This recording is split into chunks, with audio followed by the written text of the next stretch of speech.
Andhra Pradesh cabinet పునర్వ్యవస్థీకరణ జరగబోతుంది. ఈ నెలాఖరునే దానికి ముహూర్తం నిర్ణయించబోతున్నట్టుగా ఊహాగానాలు ఊపందుకున్నాయి. నిజంగానే మంత్రివర్గ పునర్వ్యవస్థీకరణ జరిగితే కనీసంగా 1/2 మంది మంత్రుల మీద వేటు ఖాయం అనే అంచనాలున్నాయి. ఆ మంత్రుల్లో ఆనం రామనారాయణ రెడ్డి, వాసంశెట్టి సుభాష్, కొండపల్లి శ్రీనివాస్, పార్థసారథి ఇలాంటి చాలామంది పేర్లు వినిపిస్తున్నాయి. ఇలాంటి వాళ్ళ జాబితాలో ఇప్పుడు హోంమంత్రిగా ఉన్న వంగలపూడి అనిత పేరు కూడా వినిపిస్తోంది. వంగలపూడి అనిత మీద కూడా వేటు తప్పదు అనే ప్రచారం సాగుతోంది. ఆమెను కేబినెట్ నుంచి తప్పించే ప్రయత్నాలు ఊపందుకున్నట్టుగా చాలామంది అంచనా వేస్తున్నారు. దాంతో ఇది ఒక ఆసక్తికర పరిణామంగా కనిపిస్తోంది.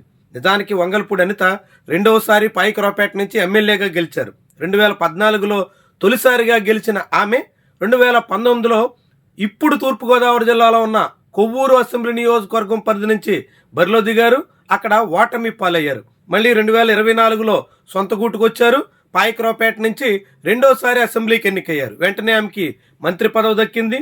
విపక్షంలో ఉండగా తెలుగు మహిళా విభాగానికి అధ్యక్షురాలిగా పనిచేసినటువంటి అనుభవం, చొరవగా మాట్లాడుతుండడం, పార్టీ విధానాలను ప్రజల్లోకి తీసుకెళ్లిన దానికి ప్రతిఫలంగా ఆమెకి మంత్రి హోదా కట్టబెట్టారు. కానీ కీలకమైన హోంమంత్రిత్వ శాఖ అప్పగించినప్పటికీ ఆమె సమర్థవంతంగా వ్యవహరించలేకపోయారు అనే అభిప్రాయం ఉంది. అయితే ఆమె కేవలం హోంమంత్రిత్వ శాఖ ఇచ్చారు తప్ప లాండ్ ఆర్డర్ మాత్రం చంద్రబాబు నాయుడు దగ్గరే పెట్టుకున్నారు.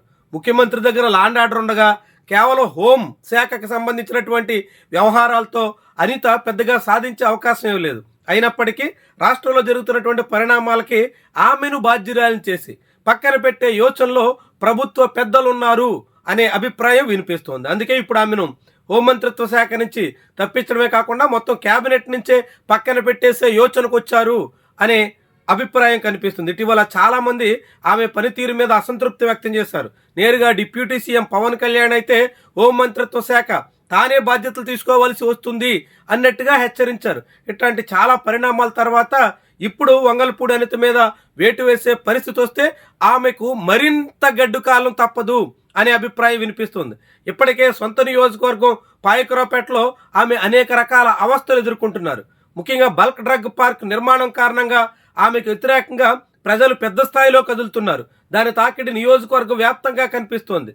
నక్కపల్లి ఇప్పుడు అడ్డ రోడ్డు కేంద్రంగా కొత్త డివిజన్ కేంద్రాన్ని తీసుకొచ్చాం అని ఆమె చెప్పుకుంటున్నప్పటికీ ప్రధానమైనటువంటి భూములు రైతుల నుంచి తీసుకోవడం కావచ్చు, మత్స్యకారుల ఉపాధి మీద పొట్టగొడుతున్నారు అనేటువంటి అభిప్రాయం కావచ్చు విస్తృతంగా వ్యాపించింది.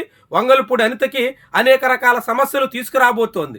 హోంమంత్రిగా ఉండగానే ఆమె రాజయ్యపేట లాంటి గ్రామాలకు వెళ్ళినప్పుడు స్థానికులు ఆమె నిలదీశారు, చుట్టుముట్టారు, కదలకుండా గరావు చేశారు. ఇలాంటి అనేక పరిణామాలు సాగినటువంటి తరుణంలో ఇప్పుడు ఆమె నిజంగానే మంత్రి పదవి నుంచి తప్పించే పరిస్థితి వస్తే ఆమెకు మరింత కష్టకాలం దాపురించినట్టే అని చెప్పొచ్చు. అయితే ఇప్పుడు నిజంగానే ఆమెను మంత్రి పదవి నుంచి తప్పించేస్తారా? తప్పించే ప్రయత్నం సాగితే ఆమెకు ప్రత్యామ్నాయంగా మహిళల్లో ఎవరిని హోంమంత్రిగా నియమిస్తారు? ఇలాంటి చర్చ కూడా సాగుతోంది. మొత్తంగా అయితే వంగలపూడి అనిత పనితీరుతో సంతృప్తిగా లేని ప్రభుత్వ పెద్దలు ఆమెను మంత్రి పదవి నుంచి తొలగించేదానికి తగ్గట్టుగా ప్రయత్నాలు చేస్తున్నట్టు అనేక మంది సందేహిస్తున్నారు.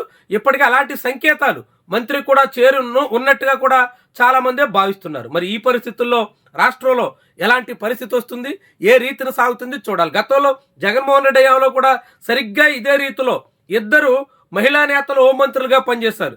తొలుత మేకతోటి సుచరితకు హోంమంత్రిగా అవకాశం కల్పించిన జగన్మోహన్ రెడ్డి ఆ తర్వాత ఆమెను తొలగించి తానేటి వనితకు హోంమంత్రి ఛాన్స్ ఇచ్చారు. కానీ వాళ్ళు కూడా పెద్దగా ఆయా శాఖల్లో ప్రభావితం చేయగలిగినట్టు కానీ రాష్ట్ర వ్యాప్తంగా తమ ప్రభావాన్ని చూపే స్థాయిలో పనితీరు ప్రదర్శించినట్టు కానీ కనిపించలేదు. సరిగ్గా అదే రీతిలో వంగలపూడి అనిత కూడా మారిపోయినట్టుగా టీడీపీ నేతలు అంచనా వేస్తున్నారు. కేవలం జగన్మోహన్ రెడ్డిని విమర్శించడానికి, జగన్మోహన్ రెడ్డి మీద కౌంటర్లు వేయాల్సి వస్తే తప్ప వంగలపూడి అనిత కారణంగా రాష్ట్ర ప్రభుత్వానికి ఎటువంటి ప్రత్యేక ప్రయోజనం ఉండట్లేదు అనేటువంటి అభిప్రాయం కలగడంతోనే ఆమె మీద వేటేసేందుకు తగ్గట్టుగా చర్యలకు పూనుకుంటున్నట్టు భావిస్తున్నారు. ఏమైనా నిజంగా కేబినెట్ పునర్వ్యవస్థీకరణ సాగితే 1/2 మంది మీద వేటు వేయడం అనివార్యంగా కనిపిస్తుంది. ఆ 1/2 మంది మంత్రుల్లో హోంమంత్రిగా ఉన్న వంగలపూడి అనిత ఉంటారా లేదా అన్నది ఆసక్తికరం. ఉంటే మాత్రం ఆమెకు కష్టకాలం దాపురించినట్టుగానే చెప్పాల్సి ఉంటుంది.